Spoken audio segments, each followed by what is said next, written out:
이 나무 기둥은 275kg의 무게를 견딘다고 합니다. 그런데 이 기둥을 하나 더 옆에 세워 놓으면, 두 개를 겹쳐 놓으면 2배인 550kg이 아니라 3배가 되는 826kg의 무게를 버티게 됩니다. 더 나아가서 이 두 개의 기둥을 못으로 잘 연결을 해 놓으면, 결합을 하면 무려 2213km, 그러니까 8배의 무게를 버팁니다. 산술적인 계산을 뛰어넘죠. 1 더하기 1은 2, 이게 우리의 예측인데 1 더하기 2는 8, 1 더하기 1은 3, 혹은 더 결합해 놓으면 1 더하기 1은 8, 이렇게 된다는 겁니다. 이것을 가리켜서 시너지 효과라고 합니다. 함께함, 이 함께함이라는 연합의 원리는요, 영적인 면에서도 엄청난 시너지 효과를 일으킵니다. 성벽 재건 프로젝트는 누구 한 사람이 몽땅 다 감당하지 않았습니다. 느헤미야 3장은요, 성벽 재건에 함께 힘을 모은 75명 이상의 사람들의 임명사전이라고 할 수 있습니다. 여기에는 다양한 직종의 사람들이 소개되고 있습니다. 대제사장, 제사장, 그 다음에 레위인, 금장색, 향품장사, 문지기, 그 다음에 평민, 그 다음에 각 지방의 통치자들, 그리고 그들의 아들들, 그 다음에 딸들, 한마디로 남녀노소, 빈부귀천, 직종과 상관없이 이 일에 한 마음으로 동참했다는 것을 알 수 있습니다. 다양한 사람들의 연합, 그리고 동력이 원동력이 되어서 성벽 재건의 대역사가 이루어지게 된 것이죠. 느헤미야 3장은 누가 어디를 세웠고 또 누가 어디에서 어디까지 세웠다라는 말을 반복하고 있습니다. 이름도 굉장히 생소합니다. 한국식 이름이 아니기 때문에 이름을 부르기도 참 쉽지 않습니다. 생소합니다. 또 누가 어디를 세웠다라는 비슷한 표현을 반복하기 때문에 느헤미야 3장은 지루한 면이 없잖아 있습니다. 그런데 여러분, 우리가 생각을 조금만 달리 해보십시다. 조금만 더 깊이 생각해 본다면 느헤미야, 그러니까 이 기록자인 이 느헤미야는 함께 했던 사람들의 이름을 한 명 한 명 그 명단을 기록하면서 누구는 어디를 세웠고, 그 다음 누구는 어디를 세웠고, 그 다음 누구는 어디를 세웠다라고 기록할 때마다 벅찬 감격으로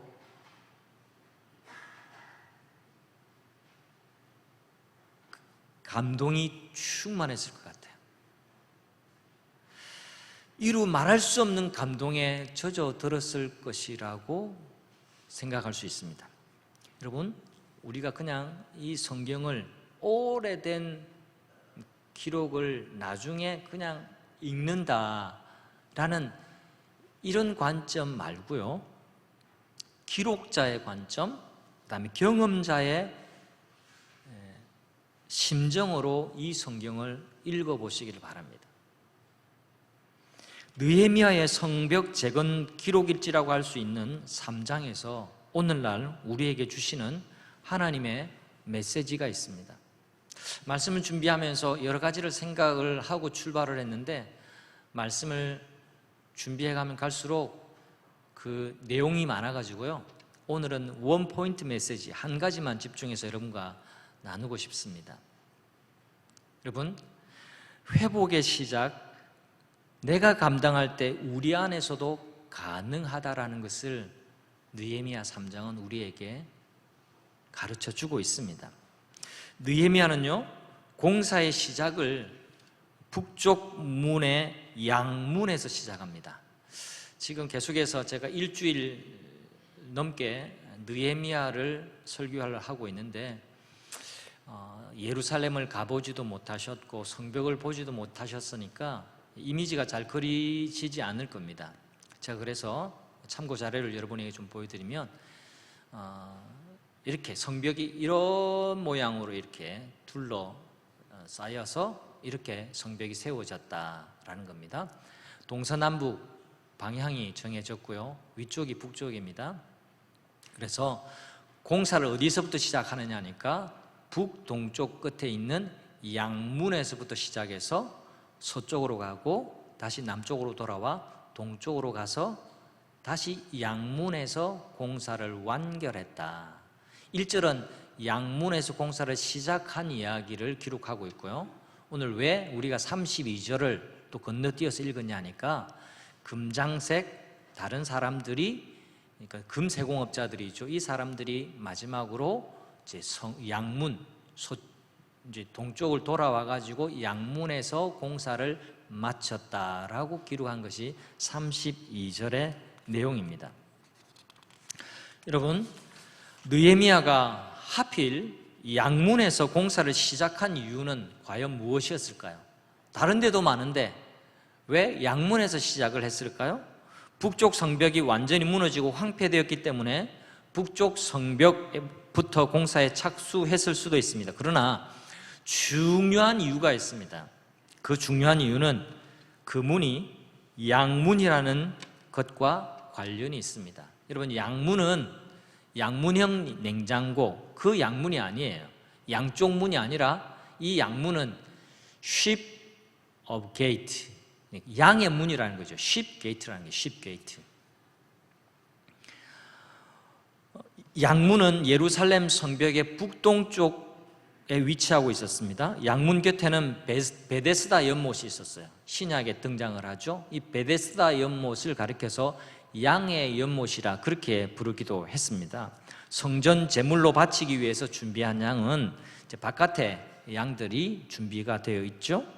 그래서 이 준비한 양은 이 문을 통과해서 성전으로 옮겨졌을 것으로 추정합니다. 그래서 이 문의 이름을 양문, 양의 문이라고 불렀습니다. 느헤미야가 여러 성벽 가운데 이 양문에서 공사를 시작하고 양문에서 끝낸 것은 우연이 아닙니다. 의미가 있습니다. 예수님은 계시록 말씀에서 자신에 대해서 이렇게 우리에게 말씀하셨습니다. 나는 알파와 오메가요, 시작과 끝이라. 주고 지금도 계시고 전에도 계셨고 앞으로 오실 전능하신 분이 말하노라. 예수님이 시작과 끝이에요. 예수님이 알파시고 또 동시에 오메가십니다. 성도 여러분, 양의 문을 공사의 시작점과 완결 포인트로 잡은 것은요, 영적인 의미가 있습니다. 하나님을 예배하고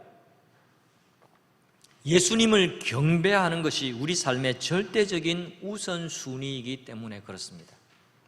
사랑하는 여러분, 제가 거의 매주마다 여러분에게 강조하고 말씀드립니다. 교회의 시작과 끝은 예수 그리스도십니다. 교회의 가장 중요한 분은 예수 그리스도십니다. 교회의 머리는 예수 그리스도십니다. 제가 3번까지 이렇게 이야기하는 것은 여러분이 아멘을 기대하고 이야기하는데 굉장히 무심하시네요. 여러분, 교회의 가장 중요한 사람이 담임 목사가 아닙니다. 여러분 생각을 뜯어 고치셔야만 합니다. 결코 담임 목사가 아닙니다. 교회의 시작은, 그리고 교회의 끝은 예수 그리스도이심을 믿으시길 바랍니다.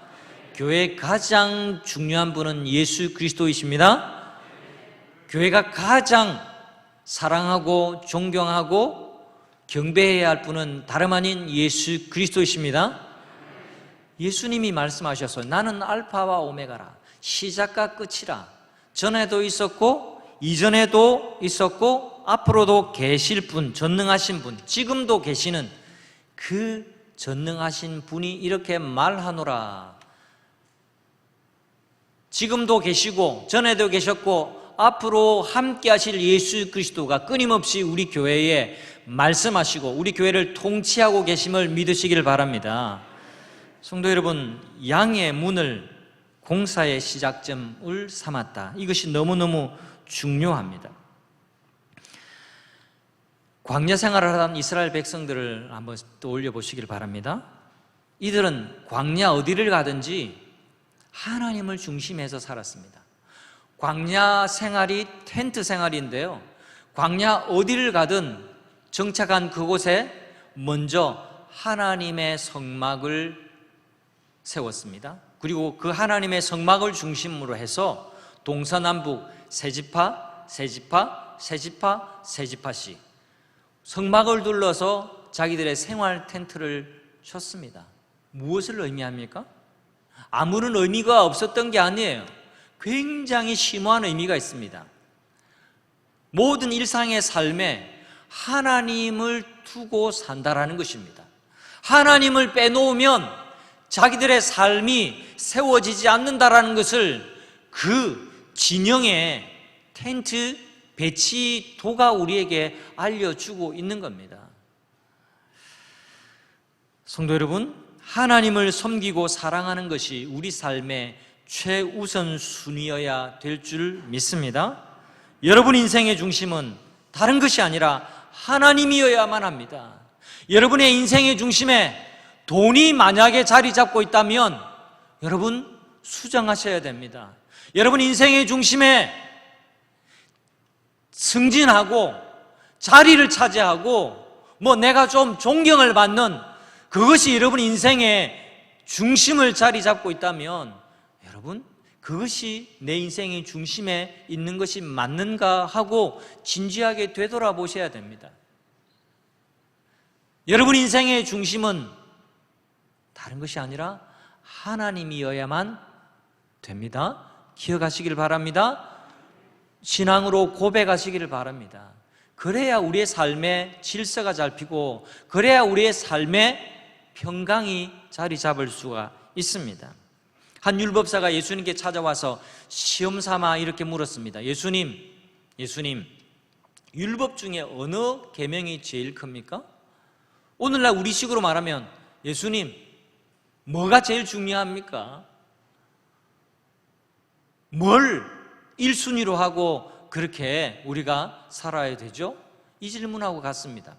예수님이 뭐라고 대답하셨는지 여러분 기억하십니까? 예수님 이렇게 말씀하십니다. 네 마음을 다하고 목숨을 다하고 뜻을 다하여 주 너의 하나님을 사랑하라 하셨으니 이것이 크고 첫째 되는 계명이요 둘째는 이와 같으니 내 이웃을 너 자신처럼 사랑하라. 그렇게 말씀하셨습니다.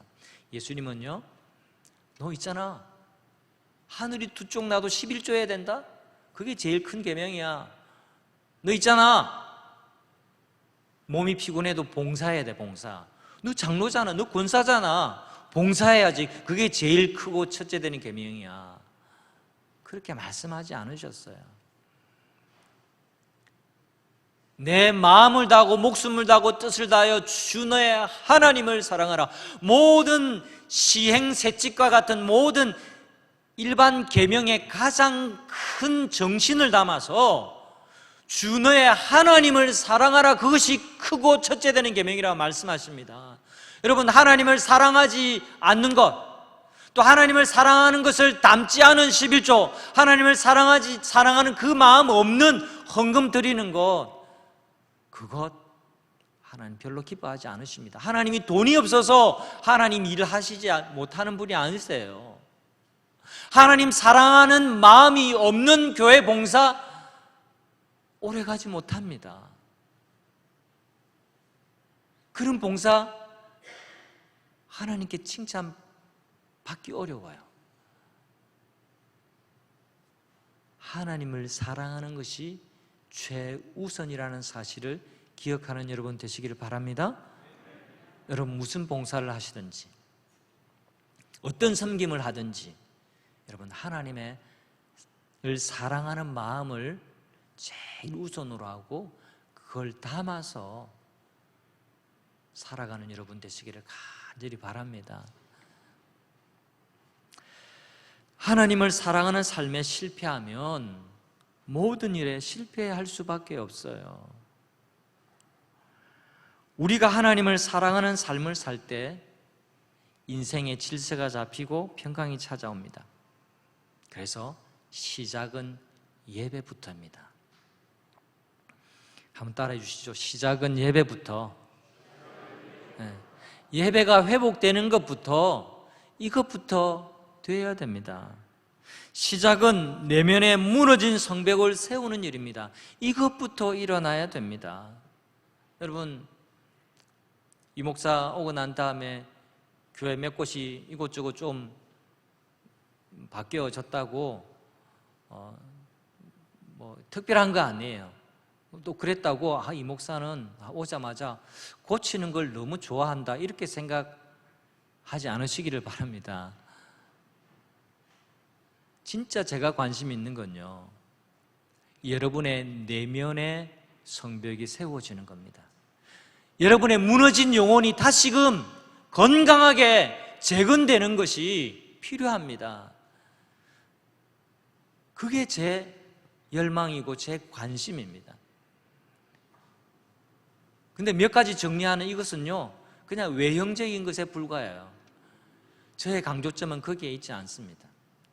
외형적으로 좀 수리하고 좀 보완하고 이렇게 하는 것도 더 따지고 보면 우리의 무너진 영혼들, 우리의 무너진 교회에 대한 관심과 사랑을 다시금 회복하자라는 메시지를 담고 있는 겁니다. 여러분, 첫 단추를 잘 끼워야 옷을 입어도 이쁩니다. 주일이 먼저 시작되고 난 다음에 월, 화, 수, 목, 금, 토가 이어진다라는 사실을 여러분 잊지 마시기를 바랍니다. 이건 우리 달력에도 나와 있고요, 우리의 삶의 리듬이에요.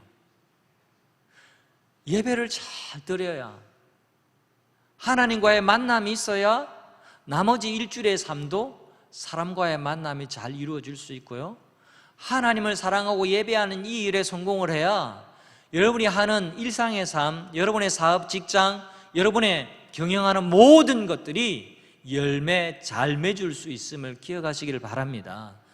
하나님을 떠난 인생 무질서해 줄 수밖에 없습니다. 그래서 제일 먼저 여러분 세워야 하는, 재건해야 하는 것이 무엇이냐? 여러분과 하나님과의 관계입니다. 여러분의 무너진 그 마음들, 회파되어진 그 영혼을 다시금 세워야 하는 것이 제일 우선입니다. 그래서 양의 문에서부터 하나님을 예배하러 가는 그 길인, 그 문인 양의 문, 더 영적인 의미로 풀어서 설명하자면 예수 그리스도 그분의 희생과 사랑이 담겨있는 이 십자가 사랑을 회복하는 것에서부터 우리 삶이 다시금 정렬되어야만 합니다. 더불어 주목할 만한 부분은요, 이 성벽 재건의 출발점인 무너진 북쪽 성벽의 양문을 누가 세웠느냐? 대제사장 엘리야십과 그 형제들 제사장이 먼저 일어나 건축했다라는 기록이 있습니다. 우리 1절 말씀 다시 한번 읽어보도록 하겠습니다. 그때에 대제사장 엘리야십이 그의 형제 제사장들과 함께 일어나 양문을 건축하여 성별하고 이까지 합니다. 무엇보다도 지도자의 자리에 있는 제사장들이 먼저 일어나 건축했습니다. 앞장을 섰습니다. 먼저 헌신하고 모범을 보여주었습니다. 여러분, 속으로 대답해 보십시오. 누가 교회의 일꾼입니까? 누가 교회의 일꾼입니까? 헌신하고 앞장서는 사람이 교회의 일꾼입니다. 어떤 직분을 받은 사람이 교회의 일꾼이다. 그 전에 앞장서고 섬기는 자리에 있는 사람이 교회의 일꾼입니다. 우리가 왜 직분을 받았느냐? 앞장서고 섬기는 일을 더 잘하라고 직분을 받은 것이지, 이 순서가 뒤바뀌면 안 됩니다. 직분을 받았기 때문에 내가 앞장서고 헌신한다? 이것도 전혀 틀린 말은 아니지만 순수가 발라야 돼요. 내가 헌신하고 섬길 때에 하나님이 직분을 주시고, 그리고 더 섬기고 사랑하고 앞장서는 일을 더 잘할 수 있게 하나님께서 주시는 겁니다. 교회의 직분은 자리가 아니고 완장이 아닙니다.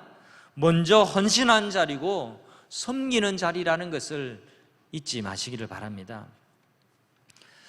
제가 어떻게 해야 목회를 잘할 수 있을까? 어떻게 해야 동부산 교회를 잘 섬길 수 있을까? 늘 고민합니다. 새벽 기도 때 말씀드렸는데요. 지난주에 말씀드렸나요? 좀 헷갈립니다. 자나깨나 교회 생각입니다. 여러분도 마찬가지시겠죠? 자나깨나. 저도 마찬가지입니다. 늘 고민하는데 부족해서 예수님을 따라하려고 합니다. 제게는 미천이 없거든요. 제가 좀 미천이 없어가지고 제게서 뭘 끌어낼 게 없어요. 그래서 저는 좀 예수님을 좀 따라하려고 그렇게 합니다. 예수님께서 십자가 지시기 전 유월절에 제자들의 발을 씻겨 주시고 난 뒤에 이 말씀을 하셨습니다. 요한복음 13장 14절 말씀. 외우기도 쉬워요. 요한복음 13장 14절. 내가 주와 선생이 되어 너희 발을 씻었으니 너희도 서로 발을 씻어주는 것이 옳으니라. 내가 너희에게 행한 것 같이, 내가 너희에게 지금 이렇게 발을 씻어주는 것처럼 너희도 행하게 하려 하여 본을 보였노라. 너희도 이렇게 서로 발을 씻어주라고 내가 본을 보여주는 거야. 그렇게 말씀해 주시고 십자가 지러 가셨습니다. 리더십의 관점에서 이 요한복음 13장 말씀을 해석하자면 예수님은 돌격 앞으로 이렇게 하신 분이 아니세요.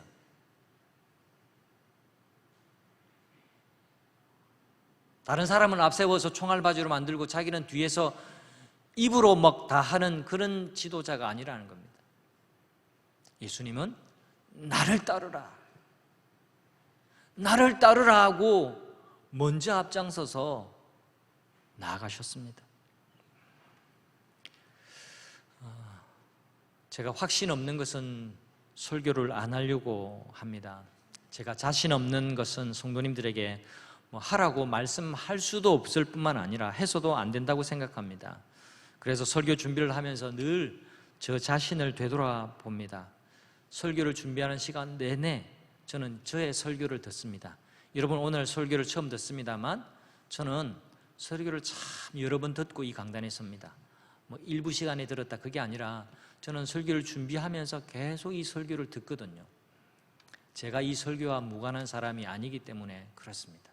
제가 들어야 할 설교이기 때문에 그렇습니다. 오늘 이 말씀과 관련해서 저와 관련한 이야기를 한 대목 할까 합니다. 자기 입으로 자기 이야기를 하는 것이라 어제 원고를 썼다가 지웠다가 수도 없이 했습니다. 대단한 일도 아닌데 이 생각 때문에 망설여졌는데요. 이 대단한 일도 아닌데 이 생각 때문에 또 결심을 하고 말해야 되겠다라는 생각도 동시에 했습니다. 네, 그렇습니다. 대단한 일이 아니기 때문에 할 용기가 났고요. 제의 중심이 잘 전달되면 좋겠다라는 마음에서 드리는 말씀이니까 이 맥락을 잘 이해하고 들어주시면 좋겠습니다. 중요한 것은 맥락입니다. 맥락. 저는 동부산 교회에 부임하고 첫 달 받은 사례를 하나님께 다 드렸습니다. 오해 없이 들으시면 좋겠습니다. 여러분도 월급을 받으면 또 우리 청년들도 첫 직장에 가면 첫 월급은 다 하나님께 바쳐야 된다, 이거 말하고 있지 않습니다. 그건 그렇게 해도 되고 안 해도 됩니다. 반드시 그렇게 해야 되는 것은 아닙니다. 제가 그렇게 했으니까 여러분도 그렇게 하는 게 좋다라는 차원이 아닙니다. 또 제가 그렇게 했으니까 알아달라는 차원은 더더구나 아닙니다.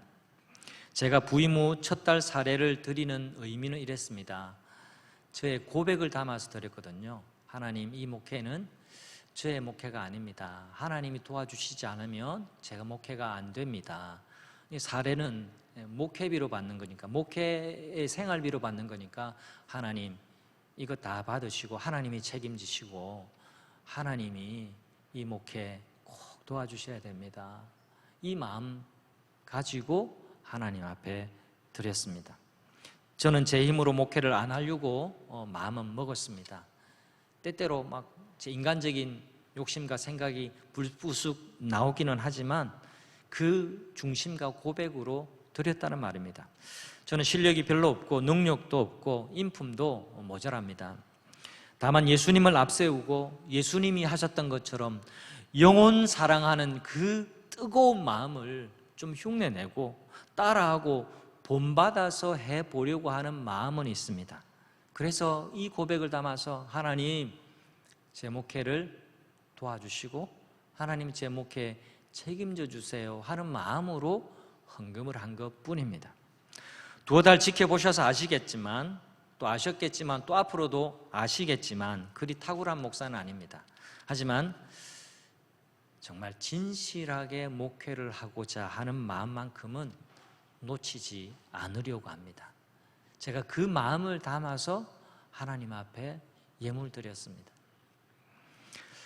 리더는요, 무슨 일을 시키기만 하는 것이 아니라 먼저 본을 보여주고 다른 사람들이 함께 참여하도록 동기를 부여해야 한다라고 믿습니다.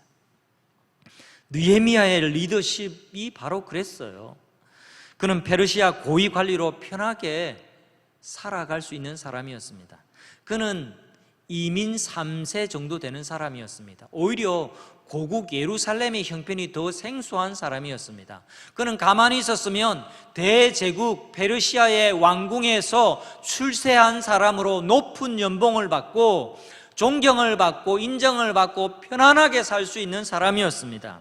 하지만 그는 자원에서 쇠락한 고국의 수도 예루살렘의 총독으로 부임했습니다.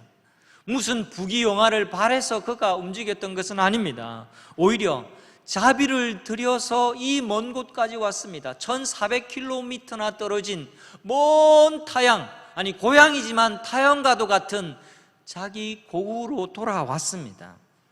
고생하면서 이곳 예루살렘에 들어왔습니다. 그러나 늘 그렇듯이 막상 부푼 꿈을 가지고 움직였지만 막상 현장에 도착해 보면 상황은 녹록하지 않은 법이죠. 느헤미야는 자기 혼자서 할 일이, 이 성벽을 세우는 일이 만만치 않은 일일 뿐만 아니라 자기 혼자서 할 수 있는 일이 아니라는 것을 알았습니다. 그래서 무너진 성벽을 2장에 보면 철저하게 혼자서 밤에 철저하게 사전 답사를 한 뒤에 그는 지도자들을 모아서 호소를 합니다. 그들을 격려합니다. 함께 하자고, 이 거룩한 일에 함께 하자고 동기를 부여합니다. 그것이 2장 17절과 18절 말씀이에요. 우리 다 함께 이 말씀을 함께 보도록 하겠습니다. 후에 같이 읽어보겠습니다. 후에 그들에게 이르기를 우리가 당한 공경은 너희도 보고 있는 바라. 예루살렘이 황폐하고 성문이 불탔으니 자 예루살렘 성을 건축하여 다시 수치를 당하게 하지 말자 하고, 또 그들에게 하나님의 선한 손이 나를 도우신 일과 왕이 내게 이런 말씀을 전하였더니 그들의 말이 일어나 건축하자 하고 모두 힘을 내어 이 선한 일을 하려 하매. 아멘. 여러분, 느헤미야는 어떻게 해서 자기가 예루살렘으로 오게 되었는지 하나님이 간섭하신 이야기, 자기 간증을 지도자들에게 들려줍니다. 그게 뭡니까? 하나님의 선하신 손이 도우셔서 그거예요. 어떻게 자기에게 뜨거운 마음이 생겨났는지, 어떻게 자기가 안정된 직장을 내어버리고 고국으로 올 마음을 품게 되어졌는지, 어떻게 기적처럼 왕이, 세상의 왕이 모든 물자와 자금을 다 대어주고, 그것도 호위병과 군대를 딸려서 자기를 보호해주면서 가라, 네 고향 땅으로 가서 무너진 성벽을 세우라. 여러분, 어느 왕이 그렇게 이 말을 해줄 수 있겠습니까? 그것도 10여 년 전에 이 공사 중지를 명령했던 그 왕의 말입니다. 있을 수 없는 일이에요. 이 모든 간증, 이 되어진 일을 백성들의 지도자들에게 들려줍니다.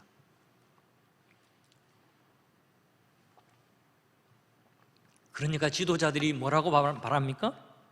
같이 마음이 뜨거워져서 이렇게 말하고 있습니다. 그들의 말이, 18절에 그들의 말이 일어나 건축하자, 일어나 건축하자. 그들의 말이에요. 이건 예레미야의 말이 아닙니다. 그 지도자들이 일제히 일어나서 우리가 일어나 건축하자, 그렇게 말하고 함께 마음을 모아서 협력했던 것입니다. 성도 여러분, 양의 문에서 시작했습니다.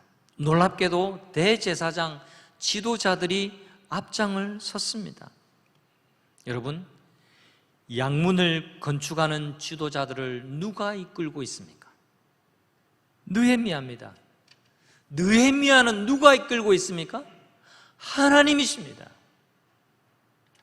하나님의 선한 손이 도우셔서 느헤미야에게 말할 수 없는 용기를 불어넣어 주셨습니다. 하나님이 일어나셨고 느헤미야가 일어났고 대제사장, 제사장이라는 지도자들이 일어났고 백성들이 일어나 무너진 성벽을 세웠습니다. 그렇게 성벽은 세워지기 시작했습니다. 사랑하는 여러분, 성벽의 재건이 하나님을 예배하는 길목인 양의 문에서 시작되었습니다. 그리고 그 일에 대제사장과 제사장들이 먼저 일어나서 건축했다라는 이 사실이 우리의 삶에 어떻게 적용될 수 있을까요? 본이 되는 목사, 본이 되는 장로, 본이 되는 권사, 본이 되는 구역장, 앞장서서 일하는 임원이 되어서 하나님께 영광이 되고 사람들에게 덕이 되고 유익이 되어야 합니다. 이렇게만 적용하는 것은요, 기본 중에 기본이에요. 이 말이 틀린 말은 아닙니다. 하지만 충분하지 않습니다. 이 말은 너무 당연해서 다시 강조할 필요는 없습니다. 그런데 오늘날의 교회가 너무 많이 혼잡해져서 이것도 강조해야 될 판이 된 것이 현실입니다. 여기에만 머무르면 안 됩니다. 제가 이것을 말하고 싶은 것은 아니에요. 신약적인 조명이 필요하고 복음적인 해석과 적용으로 나아가야 됩니다. 양문에서부터 건축했다? 지도자들인 대제사장, 제사장이 이 건축하는 일에 헌신했다, 앞장섰다. 여러분, 이건요, 우리의 삶으로 가져와서 해석하고 적용해야 됩니다. 여러분, 질문하겠습니다. 대답해 보십시오. 누가 제사장이고 누가 리더입니까? 과연 누가 제사장입니까? 우리 교회에 누가 리더입니까?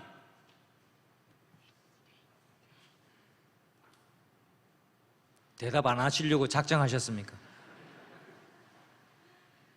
한번 따라해 주시죠. 내가 리더입니다.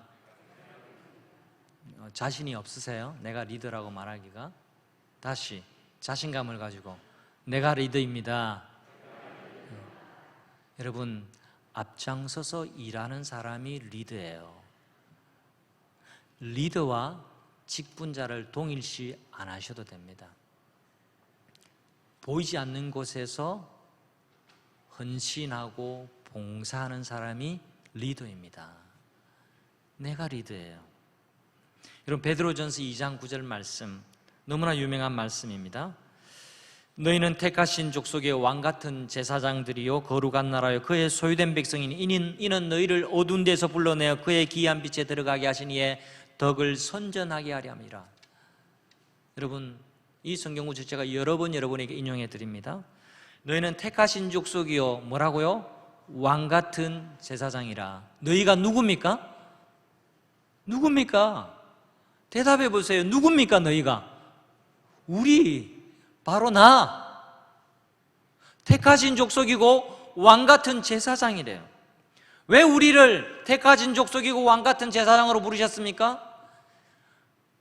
우리를 어두운 데서 불러내어 구원해 주신 그분의 아름다운 덕, 이 복음의 은혜, 능력을 선전하는 일에 앞장서라고 우리를 지도자로, 리더로, 왕같은 제사장으로 삼으셨다라고 말씀해 주고 있습니다. 그렇기 때문에 바로 당신이 제사장이고 바로 당신이 리더인 것을 잊지 마시기를 바랍니다. 앞에 서 있는 목사, 저 양반이 리더지, 여러분, 그건 착각이에요. 그거는 복음적인 해석이 아닙니다. 바로 당신이 리더고 당신이 제사장이에요. 여기 짝믿음, 외믿음을 가지신 여성 누님들도 있으시죠? 영적으로 바로 당신이 가정의 제사장입니다. 가장은 여러분의 남편일지 모르지만 신앙적인 관점에서 영적으로는 당신이 제사장입니다. 당신 가정에 무너진 성벽을 세우는 일이 중요합니다. 그 일에 당신이 먼저 앞장서고 헌신하는 여러분 되시기를 간절히 바랍니다. 그러기 위해서 남편을 진정으로 사랑하고 섬기십시오. 믿지 않는 남편이지만 그게 복음입니다. 마음을 다해서 잘 섬기십시오. 복음 때문에 인내해 주십시오. 내가 주님을 사랑하기 때문에, 예수님 때문에 용서도 해 주십시오. 예수님 때문에 섬기십시오. 예수님 때문에 더 섬기고 사랑하십시오. 복음으로 행하십시오. 믿음을 보이시고 가장 가까운 이웃인 남편을 진정으로 아껴주고 사랑하고 섬기시기를 바랍니다. 제일 첫 계명이 뭐라고요? 주 너의 하나님을 사랑하고, 둘째는 그와 같대요. 동격이래요. 내 이웃을 내 자신과 같이 사랑하라. 내 남편이 내 가장 가까운 이웃이에요. 부모된 여러분, 자녀들을 두르고 있는 신앙의 성벽이 무너지지는 않았습니까? 먹을 것, 입을 것 제공해 주는 것만이 부모의 역할이 아님을 꼭 기억하시기를 바랍니다. 부모가 먼저 하나님을 사랑하고 섬기는 모습을 보여주고 그들이 하나님을 경외하며 살아가도록 믿음을 격려하고 본을 보여주시는 것이야말로 최고의 양육입니다. 이것이 성경의 가르침이에요. 우리 교회 다음 세대를 보면서 어른들은 기도를 많이 하셔야 됩니다.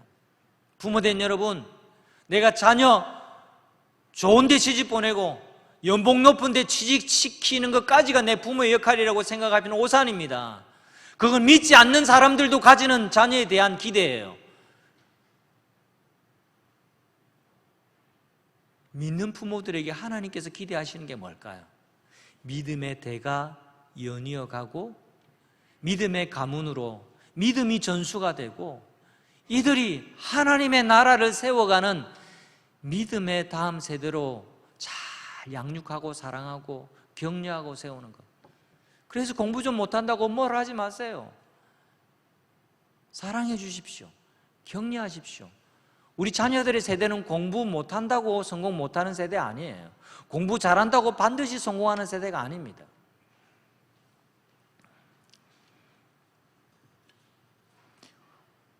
제가 부임한 뒤 이곳저곳 아까도 말씀드린 듯이 고치니까 이 목사 고치는 데 관심 많다라고 그렇게 오해하지 마십시오. 제가 진짜 관심 많은 건요, 다음 세대를 세우는 겁니다. 여러분 부모님들이 여러분의 자녀를 정말 믿음으로 세우도록 돕는 일, 그 일을 제가 관심 가지고 있습니다. 자녀들 세대의 성벽이 다시금 재건되도록 기도가 많이 필요합니다. 제가 성도님들 만나 뵈니까요, 목사님, 그리고 우리 동부산교회도요, 10년 전에는 또 몇 년 전에만 해도 우리 학생들, 청년들이 굉장히 많았습니다. 네, 그 말씀 들으면서 아, 동부산교회가 참 저력이 있구나, 그런 마음을 갖게 되었어요. 그런데 질문이 생겼습니다. 그러면 지금은요? 이게 중요해요. 제가 우리 목사님들, 우리 부장선생님들 부담 갈까 봐서 교육부에 앉아서 끝까지 예배는 안 드렸지만 제가 한번 쭉 투어했습니다. 형편이 어떠한지, 상황이 어떠한지, 특단의 조치를 취하지 않으면 안 될 정도입니다. 제가 부임한 지 얼마 안 됐지만 좀 열정을 가지고 뒤로 물러나지 않고 제가 이곳저곳 좀 변화를 좀 일으켜 보려고 하는 이유도 여기에 있습니다, 여러분. 여러분, 옛날 일은 옛날 일로 기억에만 두시고 중요한 것은 지금이에요, 지금. 라떼는 말이야, 이거 유효하지 않습니다. 지금이 중요해요. 지금 우리 자녀들의 형편이 어떤가 우리 부모 세대들이 잘 살펴야 됩니다. 자녀들에게 무너진 성벽이 얼마나 곳곳에 많은지 여러분 살펴보셔야 됩니다. 만만치 않습니다, 여러분. 인구는 절벽이다 그렇게 하죠. 인구 절벽 그 영향이 교회와 무관하지는 않습니다만 하지만 꼭 같지는 않습니다. 우리 자녀 세대들이 줄어졌다고 해도 우리 교회가 그만큼 줄어들어도 된다라고 연이어서 생각할 수는 없고요. 자녀 세대들의 인구가 줄어들었다 할지라도 우리 교회가 자녀 세대들의 무너진 영적인 성벽을 세우는 일에 관심을 가지면 그 예전처럼 이 교회에 젊은이들로 가득 차게 될 줄 믿습니다. 우리가 이 일을 위해서 부모님들이 헌신하고 앞장서야만 합니다. 제가 말씀드렸죠. 이건 원고에도 없는 이야기입니다만 일부에도 안 한 이야기이지만 여러분 본당만 잘 갖추려고 하지 마시고 우리 자녀들의 본당도 잘 갖추도록 해야 됩니다. 자녀들을 잘 되게 하는 것, 자녀들을 위한 투자 아끼지 말아야 됩니다. 여러분 가정에서 자녀들을 위해서 아끼고 계십니까?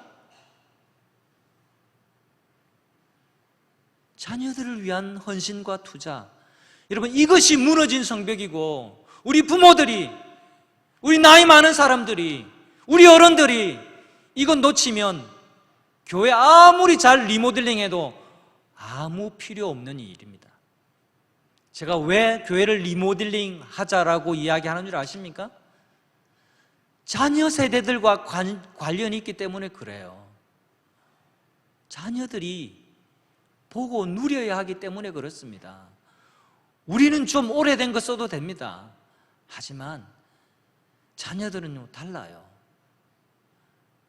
자녀들은 어른들이 어떻게 하느냐 그걸 보고 배우고 또 그걸 따라하게 되어 있습니다. 오늘부터 여름 성경학교 진행되고 있는데요, 교사들 많이 격려해주고 사랑해 주시기를 부탁드립니다. 그리고 아이들이 어떻게 드나들고 있는지 관심 가져주시기를 바랍니다. 여러분 시대를 잘 살펴야 됩니다. 지금 지방대학은 벚꽃 피는 순서대로 문을 닫게 되어 있다고 합니다. 인구 절벽으로 학령 인구는 줄어듭니다만 이 말은 주일학교도 줄어들 수밖에 없는 환경이라는 말이기도 합니다. 하지만 꼭 그렇지만 않습니다. 제가 이 동네를 다녀보면요 아이들이 없는 게 아니에요. 옛날보다는 이사를 많이 가서 없어졌다고 하지만 우리 교회를 채울 만한 아이들은 수없이 많이 있는 것을 제가 보게 됩니다. 아이들 지나가는 거 보고 쟤들 우리 교회 자리 많이 비웠는데 우리 교회가 붙잡아야 되는데 그런 절박한 마음이 생깁니다. 지금은 어느 정도 가득 차게 제가 이곳에서 예배를 드리고 설교하고 있지만 우리 자녀들이 예배를 드리는 곳으로 한번 가보십시오. 여러분 위기를 느끼지 않을 수가 없습니다. 그래서 자녀 세대를 위해서 투자하고 헌신해야 됩니다. 아이들을 가르치는 교육자들, 교사들을 많이 사랑해 주시고 격려해 주시기를 바랍니다. 여러분 함께 할 때 이 일은 가능해집니다. 여러분 회복의 시작, 내가 앞장을 서고 헌신하기 시작할 때 우리 안에서도 가능하게 됨을 믿으시기를 바랍니다. 이 한 주간도 여러분 안에 하나님이 행하시는 일이 시작되기를 간절히 바랍니다. 우리가 함께 모여 기도하고 함께 마음을 다하여서 교회를 세우는 일에 헌신하는 모든 성도님들이 되시기를 주님의 이름으로 축원합니다. 우리 다 함께 자리에 일어나셔서 함께 찬양하겠습니다. 우리 함께